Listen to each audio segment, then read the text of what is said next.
ብያለሁ።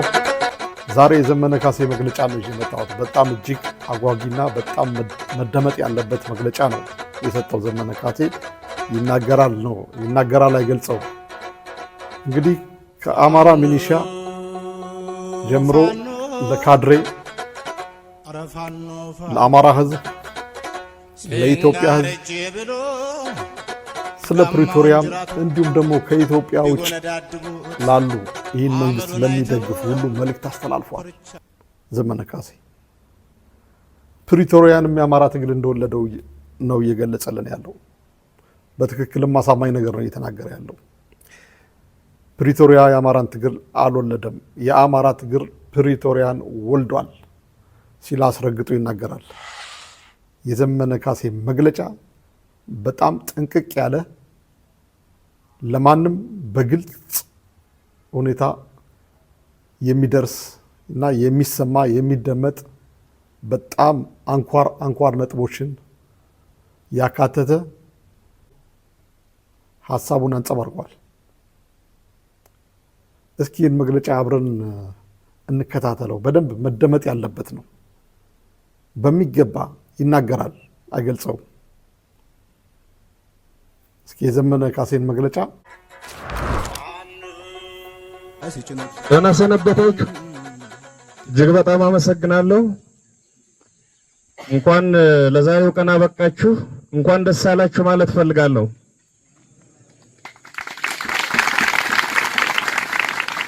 ከእናንተ ፊት በዚህ ቀን በዚህ ቅጽበት ስለቆም ከፍተኛ የሆነ ክብርና ኩራት ይሰማኛል። መድኃኔዓለምንም አመሰግናለሁ። አጭር መልእክት ይኖረኛል። በቅጡ ለማስተላለፍ እንዲመቸኝ በጽሁፍ ይዣለሁ፣ አነባዋለሁ። ታሪክ የራሱ ነፍስና የራሱ ረቂቅ የስሌት ቀመር አለው። ከነመፈጠራቸው የማይተዋወቁ ሁለት ሰዎችን በራሱ ልብ መርምሮ በራሱ ቀመር አንጥሮ ከየጥጉ ጎትቶ አምጥቶ ለአንድ ወርቃማ ዓላማ ሲል ያገናኛቸዋል። እናም ለብዙሃኑ እውነትና ነፃነት እንደ ጧፍ ያበሩ ዘንድ በፍቅር ያሰልፋቸዋል። ይበራሉ። በድቅድቅ ጨለማ መሃል የተስፋ ብርሃን የነፃነት ወጋገን ይሆናሉ። ይህ አስበው የማይዘልቁት የታሪክ ጥልቅ ምስጢር ነው። ታሪክ እኔንና እናንተንም በዚህ ዘመን በዚሁ ስሌት ለአንድ ወርቃማ የትውልድ ፕሮጀክት አገናኝቶናል። ዛሬ እየታገልን ነው፣ ነገ እናሸንፋለን፣ የአማራን ቀን እናመጣለን። በድጋሜ እንኳን ደስ አላችሁ። ህልውናችን እስካልተረጋገጠ ድረስ የዛሬ 50 ዓመት በዚህ ቦታ ላይ ሌላ አማራ ቆሞ ሁልጊዜም ስለመሰልጠንና ስለመዘጋጀት አስፈላጊነት ሊናገር ይችላል። መደራጀታችን፣ መሰልጠናችን፣ መታጠቃችንና ለህልውናችን መታገላችን የሚቆመው ህልውናችን የተረጋገጠለት ብቻ ነው። ይህ የዛሬ እናንተ ምርቃት የአማራ ህዝብ ትግልና የሀገሪቱ ጣፋንታ ተገፍቶ አንድ ጫፍ ላይ የቆመበት ምዕራፍ ላይ የሚደረግ ነው። ስራ የሚጠይቅ ነገር ግን የድል ታዛ ላይ የቆመ እጅግ አጓጊ ምዕራፍ ነው። ውድ ጓዶች፣ በዚህ አጋጣሚ አደራላችሁ የምፈልገው ታላቅ ጉዳይ አለ። ዛሬ ለመመረቅ ላለፉት በርካታ ወራት ብዙ ወጣችኋል፣ ብዙ ወርዳችኋል፣ ብዙ ላብ አፍስሳችኋል። በአካልና በመንፈስ ጠንክራችኋል። የትግላችን ሀሁና ግብ ተገንዝባችኋል። በዚህ ሙሉ ቁመናችሁ መከላከያ የሚባል የአብይ አህመድ ታጣቂ ጋር ፊት ለፊት ትገጥማላችሁ። ትግል ግን ሌላም መልክ አለው።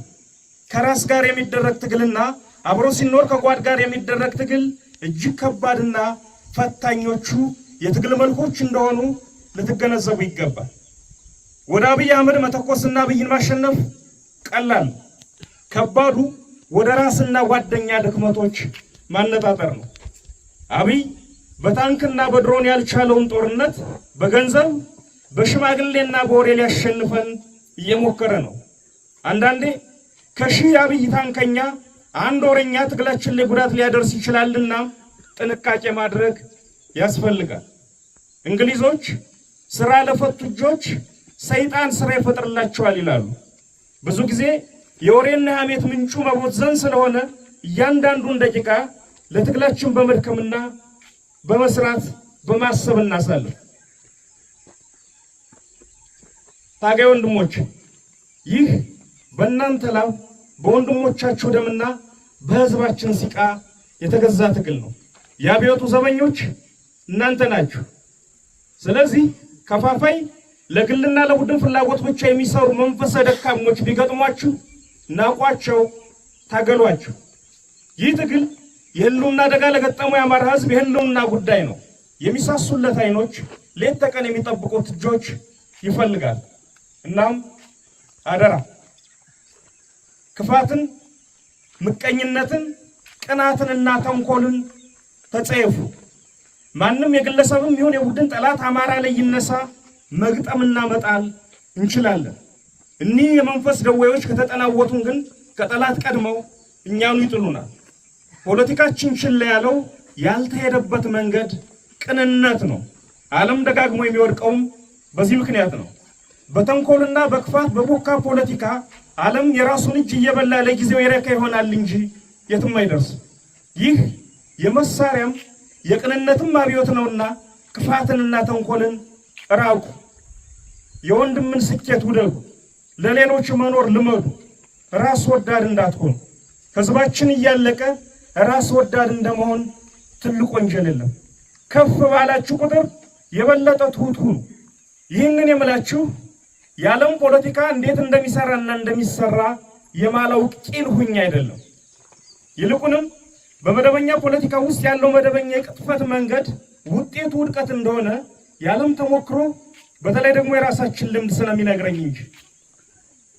ይህ ትግል የህዝብ ትግል ነው። ይህ ትግል ለአማራ ህዝብ የሚደረግ ትግል ነው።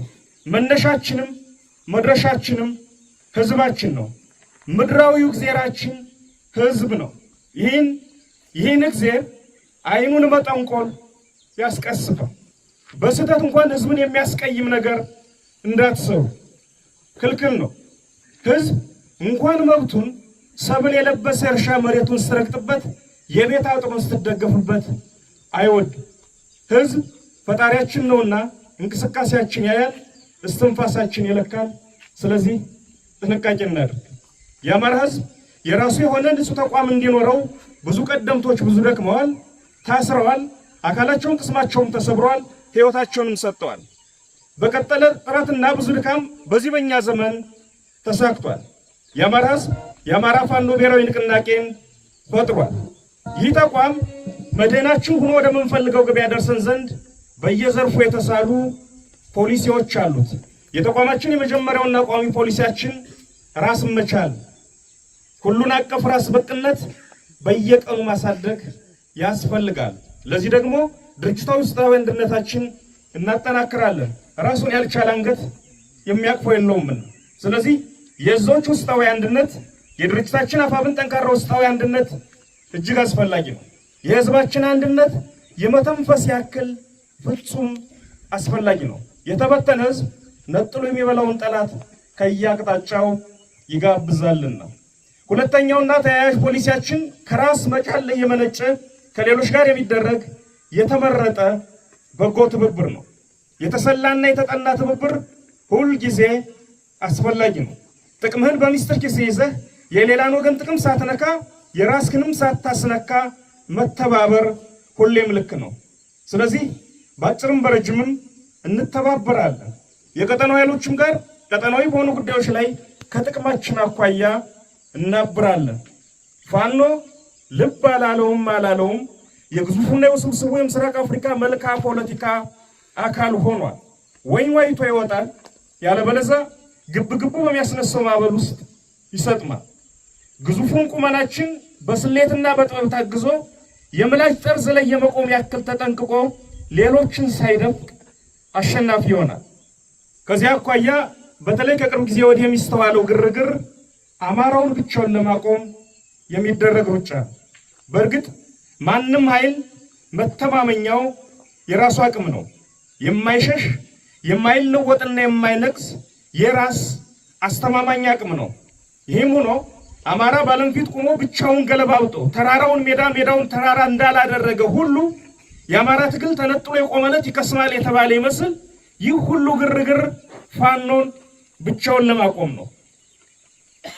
ከ3 ዓመታት በፊት ሁሉም የጨዋታው ተሰላፊ የየራሱን ስሌት ይዞ በፕሪቶሪያ መድረክ ቢጫወትም በስምምነቱ ውስጥ የነበሩ የብዙዎች ተሰላፊዎች ድብቅ የጋራ ግብ ግን መቀጣጠል ጀምሮ የነበረውን የአማራና የአብዮት እሳት በጋራ የማጥፋት እቅድ ነበር ብዬ አምናለሁ። በዚህ አደገኛውን ሰደድ የማጥፋት ተልዕኮ ውስጥ ህወሓትና ብልጽግና በደስታ አብረው እንደሚሰለፉ የፕሪቶሪያ ስምምነት ሽማግሌዎችም እርግጠኞች ነበሩ ማለት ይቻላል።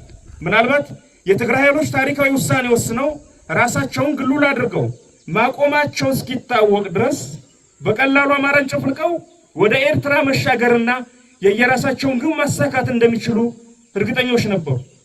ባልጠበቁት ሁኔታ ህወሓት የራሱን ስትራቴጂካዊ ስሌት ይዞ አማራን አልወጋም፣ ኤርትራ ላይም አልዘምትም ሲል ቀመሩ ተዛባ። የአማራ ሁሉና ትግልን በመካከል በፍጥነት ሌላ ደረጃ ላይ ደረሰ። ከመጀመሪያው ቀን ጀምሮ በአንድ እጁ እየተዋጋ በሌላኛው እጁ የራሱን ትግሉን የሚመራ ተቋም ፈጠረ።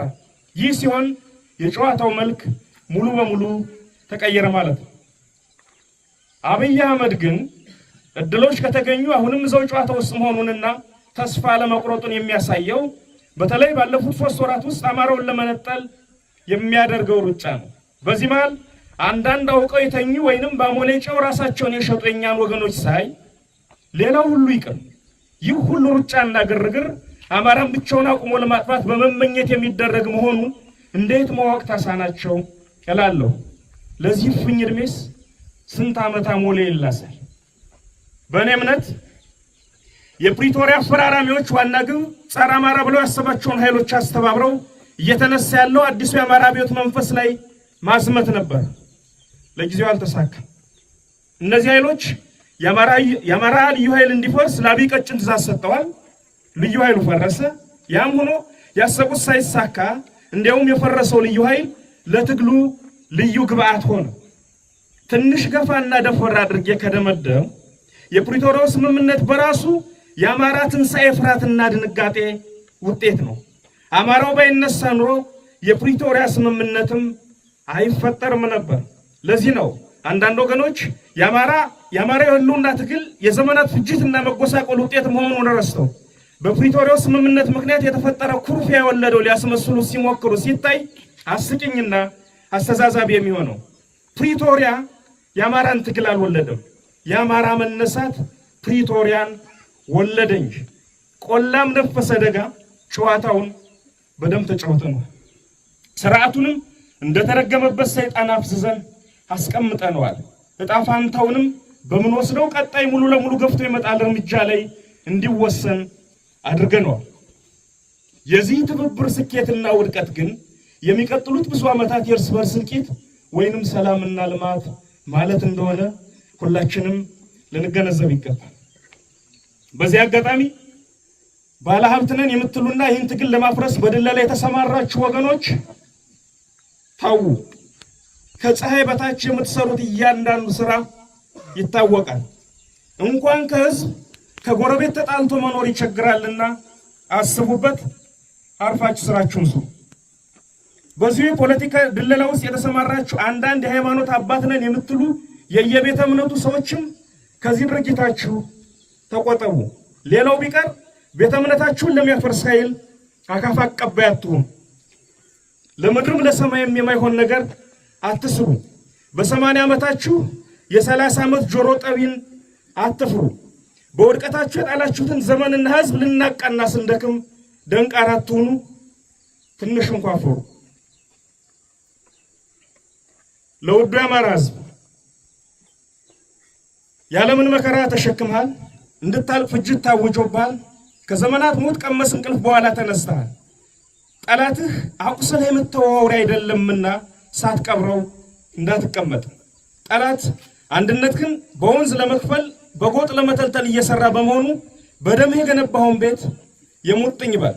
እንደ ወትሮ ሁሉ በተለይ ደግሞ ከቅርብ ጊዜ ወዲህ አብይ የሃይማኖት ግጭት ለመፍጠር እየሰራ በመሆኑ መዋደድህ የበለጠ መጠንከር ይኖርበታል። በየቀኑ የሚከፈለውን ዋጋ ባውቅም በነፃ ይወጣምና አይዞህ በርታ። ለመላው ኢትዮጵያ ሕዝብ ይህ ሰውዬና ቡድኑ በስልጣን ላይ እስካሉ ድረስ የማይጎሳቆል የማይራብ የማይታረዝና ህልውና አደጋ ውስጥ የማይገባ ኢትዮጵያዊ የለም አይኖርም። በኢትዮጵያ ምድር ላይ ቆሞ መራመድ እስከቻለ ድረስ መሬቱንም ህዝቡንም በግራም ሳይቀር እየለካ ከመሸጥና ከማጥፋት አይመለስም። ስለዚህ ሁሉም ኢትዮጵያዊ በያለበት ይነሳ። ለዓለም አቀፉ ማህበረሰብ በሙሉ ዛሬ ከቢገኑ ቆሞ የሚገኝ ብሔራዊ ጥቅም ነገ ከቀጠናው የሚመነጭ ትልቅ ብሔራዊ ኪሳራን ያመጣባቸዋልና ከእውነት ከፍትህና ከነጻነት ኃይሎች ጎን ቁሙ። በተለይ አንዳንድ ሀገራት አብይ አህመድን መደገፍ አቁሙ። አብይ አማራን ሲፈጅ የትግራይን፣ የኦሮሞን፣ የጋምቤላን፣ የሲዳማን፣ የጉምዝን፣ የቤንሻንጉልን፣ የአፋርን፣ የሶማሌን፣ የጉራጌን በአጠቃላይ የሀገሪቱ ህዝብ ላይ እሳት ለኩሶ እያቃጠለ ቁሞ መመልከት ነገ ዓለም ቢጮህ የማይፈታው ቀጠናዊና ዓለም አቀፋዊ ምስቅልቅል ይፈጥራልና አስቡበት። ፍትህና ነጻነት ደንበር የላቸውም። እንደ ፀሐይ ለሁሉም መሆን ለሁሉም መድረስ አለባቸው። ለሚሊሻ መደበኛና አድማ ብተና ፖሊስ አባላት በራሳችሁ ጸብ ውስጥ የጠላት ዱላም ገላጋይም መሆን ታሪክ የማይረሳው ክህደት ነው። ወደ ወገኖቻችሁ ኑ። ያለበለዛ ዕጣ ፈንታችሁ አንደኛው ተራራ ስር ወይ አንዱ ጎዳና ላይ ደመከልብ መሆን ነው። አሁንም ቢረፍድም አልመሸምና ወደ ወገኖቻችሁ ኑ። በእኛ በኩል እንደ ወንድምና እንደ አባት እንቀበላችኋለን። ድል ለአማራ ሕዝብ፣ ክፋት ለማንም፣ በጎነት ለሁሉም። አዲስ ትውልድ፣ አዲስ አስተሳሰብ፣ አዲስ ተስፋ። ህልውናችን በተባበረ ክንዳችን። እጅግ በጣም አመሰግናለሁ። በድጋሜ እንኳን ለዚህ ቀን አበቃችሁ፣ እንኳን አደረሳችሁ። እንኳን አደረሰን።